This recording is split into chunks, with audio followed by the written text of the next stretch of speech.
ইমাম হুসাইন রাদিয়াল্লাহু তাআলা আনহু উনি আহলে বাইত রাসূল পাক পাঞ্জাতনের একজন।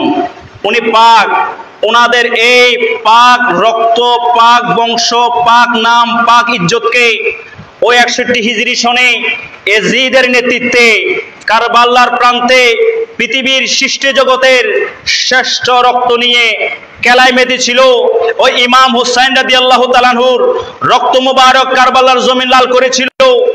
শুধু তাই নয়, তারিখের কিতাবগুলোর মধ্যে রয়েছে আল বিদায়া ওয়ান নিহায়া, ষষ্ঠ খণ্ডের মধ্যে রয়েছে সিরাতুল হালিবের মধ্যে রয়েছে যে ইমাম হুসাইন রাদিয়াল্লাহু তাআলা আনহুর রক্ত মুবারকে লাল হয়েছে এমন না, মাথা মুবারক কর্তন করা হয়েছিল।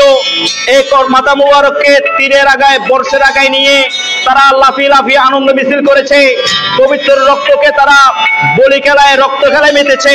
ইমাম হুসাইন রাদিয়াল্লাহু তাআলা আনহুকে শহীদ করার পরে মাথা কর্তন করেছে, গায়ের জামা মুবারক খুলেছে, পায়জামা মুবারক খুলেছে, উলঙ্গ বিবস্ত্র করে কারবালার মাঠের মধ্যে গোড়া দিয়ে দলিত করে ইমাম হুসাইন আহলে বাইত রাসূলকে, রাসূলের কলিজা টুকরোকে কত বিক্ষত করার চেষ্টা করেছে।